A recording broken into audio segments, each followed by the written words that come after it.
nova tragédia na região. Um bebê de 1 ano e 5 meses morreu após ser atropelado por uma adolescente de 16 anos. Eu vou agora ao vivo com Gustavo Batista, que também acompanhou esse outro acidente. Olha, uma adolescente estava dirigindo o carro do tio.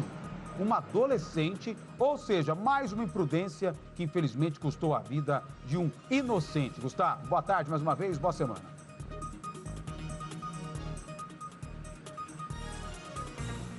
Mais uma vez, boa tarde, Valentim. Boa tarde a quem nos acompanha a partir de agora aqui dentro do Balanço Geral. Valentim, né? Situação preocupante é esta que aconteceu lá na cidade de Rincão. Olha só, segundo o boletim de ocorrência, esta adolescente aí pediu ao tio para dirigir o carro dele.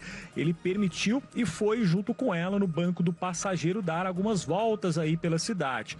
Ao se aproximar da casa aí da jovem na Avenida Lavieira Buono, na Vila Fepasa, em Rincão, ela perdeu o controle da direção então do veículo, subiu na calçada e atropelou 3 crianças que brincavam naquele momento. Uma das crianças atingidas foi o menino Ravi Gabriel da Silva Lira, de 1 ano e 5 meses, que morreu ainda no local do acidente. As outras 2 crianças, primas da mãe do bebê, também foram atingidas. Uma de 5 anos teve o pé quebrado e a outra de 10 anos sofreu escoriações na barriga. Porém, as 2 não correm risco de morte. O tio da adolescente foi preso em flagrante, então, por homicídio doloso, já que permitiu que uma pessoa não habilitada dirigisse o carro e assumiu o risco de causar uma morte. A jovem, então, foi liberada e vai responder pelo crime judicialmente. O corpo de Ravi Gabriel foi encaminhado ao IML. O velório e o sepultamento ocorreram ontem à tarde em Rincão. A prefeitura da cidade de Rincão decretou luto oficial de 3 dias e a nota manifestou solidariedade aos familiares do Ravi. Eu vou conversar a partir de agora, Valentim, com o advogado especialista em trânsito, o Pascoaloto, para falar um pouco a respeito, né, deste caso que aconteceu lá na cidade de Rincão, algo muito comum nas cidades, principalmente no interior do estado de São Paulo. Pascoaloto, boa tarde. Pascoaloto, não pode jovem, adolescente, até pessoas que têm mais do que 18 anos dirigir o carro sem a carta de habilitação.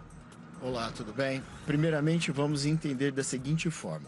Se você não tem habilitação, você não pode, você não tem as condições necessárias para dirigir o veículo. Mas o fato de você entregar o seu veículo a uma pessoa menor, não habilitada, automaticamente já é crime, não é só uma infração de trânsito. Essa atitude é enquadrada pelo artigo 310 e é um crime com uma pena de detenção de 6 meses a 1 ano. Então, entregar a uma pessoa que não tem condições de dirigir, ela é menor ou ela está embriagada, já é crime, não é só uma infração de trânsito. Isso não é brincadeira. O veículo não é um brinquedo para você entregar na mão de uma criança e essa criança fazer o que bem entender. Mesmo que você esteja do lado, é crime. Agora, muito pior que essa atitude que foi feita provocou uma morte de uma pessoa. Aí levou a outro crime, que já é o crime que você automaticamente entende que todos os problemas que vão acontecer naquela direção, você assume a responsabilidade de ter dado aquele veículo para uma criança. Então, você assumindo essa responsabilidade, está corretíssimo o enquadramento da lei, do artigo 121, que passou a ser um crime a qual essa pessoa está presa agora. Até por isso, a gente conversava há pouco, antes da gente entrar aqui dentro do Balanço Geral, que os próprios carros, né, aí que ensinam as pessoas a dirigirem, né, dos CFCs, né, os Centros Formadores de Condutores, eles são diferentes, né? Então, os próprios professores que estão no dia a dia com alunos também é um carro diferente. Ele está ali do lado, a pessoa não tem a carta, ela está dirigindo, mas é de uma forma diferente. Explica pra gente. Vamos entender da seguinte forma.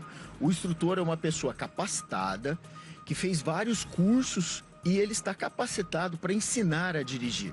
O veículo está totalmente adaptado com pedais, então ele tem o controle do veículo e é uma pessoa maior de 18 anos, penalmente imputável, tem uma licença do Detran, que ele já passou por exame médico, psicotécnico, curso teórico, ele sabe da lei e agora vai colocar em prática essa lei, aprendendo a dirigir o veículo. Então é uma situação totalmente diferente do que um tio, um pai, vai colocar o seu filho menor, seu sobrinho, para dirigir um veículo que não tem capacidade nenhuma de estar ali dirigindo aquele carro. Você fez uma analogia interessante para a gente destacar, né, um pouco mais essa questão em relação a uma arma. Isso, exatamente. Porque você, em sã consciência, nunca colocaria uma arma de verdade na mão de uma criança e falar para ela, pode atirar à vontade. É um crime doloso. Você está assumindo dolosamente o fato dessa criança atirar e matar uma pessoa. É como se você tivesse atirado. Então você tem que ser preso, você é adulto, você é maior, você é responsável por aquela atitude. É como se você tivesse matado a outra pessoa e não a criança. E nesse caso, o tio acabou sendo preso, claro que foi ele que ofereceu o veículo, né, a direção para essa adolescente, mas também o pai pode ser responsabilizado. O pai pode ser responsabilizado civilmente por pagar a indenização, porque o pai é responsável pelo filho. Então nós pais temos que ter cuidado com nossos filhos para não deixar, mas eu deixei com o tio era o responsável naquele momento. Eu entendo, mas vocês pais devem criar seus filhos para falar, filho, você não tem capacidade de dirigir. Não é para você pedir isso a pessoa alguma. Então você é responsável civilmente por todas as atitudes que seu filho... Se seu filho hoje pegar uma pedra e jogar numa vidraça, você vai ter que pagar por aquele vidro que seu filho quebrou. Então essa responsabilidade civil são dos pais. Para a gente terminar esse assunto, depois a gente vai comentar inclusive a respeito do acidente que nós acabamos de mostrar aqui dentro do Balanço Geral, Pascoaloto. Fica esse alerta, né? Principalmente na zona rural, é muito comum, né? Eu já presenciei isso, acredito que você também, muitas pessoas. É só para andar algumas quadras, alguns quilômetros, ele precisa aprender a dirigir, né? Quando a pessoa ainda tem 15, 16, 17 anos, quando é menor, né? Isso não pode, como a gente viu nesse caso aí. Infelizmente, né, acabou acontecendo essa morte, mas podem acontecer outras ocorrências graves também. As vias rurais também são vias. E também o enquadramento da lei está lá nas vias rurais. Mas não tinha movimento nenhum, era só uma via com um canavial por todos os lados. Não importa. A via rural também é considerado via e o crime também acontece ali na via rural. Não é porque é uma via rural que o crime não aconteceu. Então, se tiver o enquadramento da lei, o policial parar mesmo na via rural, ali está sendo cometendo um crime pelo artigo 310 e vai ser punido com a pena de detenção de 6 meses a 1 ano por ter permitido uma criança de dirigir.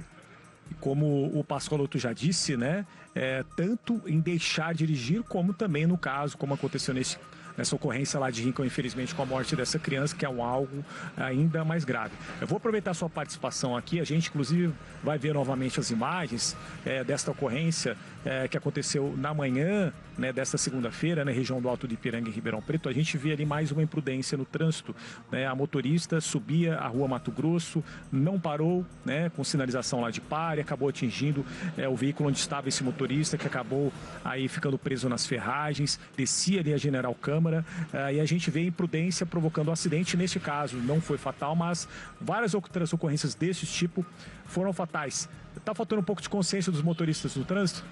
Vamos começar com o primeiro problema. Temos que mudar a lei a nível federal. Somente uma infração gravíssima, passar um semáforo vermelho ou a placa de pare, é apenas uma infração gravíssima, pois não está surtindo efeito na sociedade. Para mudar o comportamento, no primeiro momento, vamos ter que também mudar a lei. Temos que, para mudar o comportamento, fazer com que a fiscalização seja maior. Hoje nós temos várias infrações de excesso de velocidade. Por quê? Porque só tem fiscalização de excesso de velocidade. Só tem o radar. Então nós não temos na nossa região e em Ribeirão Preto uma fiscalização efetiva que venha tentar punir o não parar no pare, o não parar no semáforo vermelho. Tem que ter uma fiscalização maior. Está faltando mais ou menos na nossa região aqui mais de 500 agentes. Então falta fiscalização.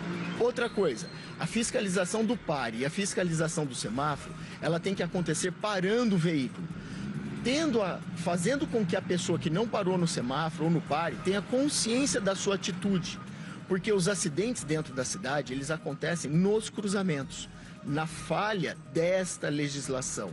Então nós temos que mudar o quê? Fazer com que todas as autoridades façam um movimento muito maior, porque é no cruzamento que acontece o acidente, é no cruzamento que tem a morte. Então nós temos que coibir isso de forma mais efetiva. E eu cobro não só da sociedade a mudança do comportamento, cobro das autoridades que não fazem nada a respeito. Então nós estamos o quê? Falando que as mortes acontecem no trânsito e está tudo bem. Não está tudo bem. Uma morte já não está tudo bem. E as várias mortes acontecem, mais de 20 mortes até hoje na cidade de Ribeirão Preto, só agora nesses 3 primeiros meses. Para a gente terminar, é importante reforçar que isso não acontece só aqui na cidade grande, né, digamos, né, que é Ribeirão Preto. Temos, inclusive, nesse último final de semana, uma ocorrência em cruzamento na cidade de São Carlos, que resultou na morte do motociclista. Temos uma outra ocorrência na cidade de Araraquara, em que um motorista, né, com automóvel acabou entrando na contramão e atingindo, né, um outro motociclista que acabou também perdendo a vida. Como a gente vê, você mesmo comentou agora, né, principalmente os cruzamentos, são aqueles cruzamentos que já estão sinalizados, é onde acontece os acidentes, sejam eles fatais, como aconteceu em São Carlos e Araraquara, ou aqui em Ribeirão Preto não foi fatal, mas as ocorrências de acidentes estão envolvidas com a imprudência, né? Exatamente. Esse comportamento imprudente dos condutores tem que ser coibido de forma veemente, ou seja, a autoridade em toda a nossa macro-região precisa ter atenção, porque os acidentes fatais acontecem nos cruzamentos. Muito difícil ser em outro local. A maioria dos acidentes acontece por não respeitar apenas a lei da placa de pare e do semáforo vermelho. Então vamos coibir isso, autoridades, por favor. Vamos cobrar isso para mudar o comportamento da sociedade. Se não acontecer dessa forma, as mortes vão aumentar. Daqui mais um mês vou estar sendo entrevistado novamente e falando, olha, realmente teve um aumento nas mortes nas nossas cidades. Isso não pode mais acontecer.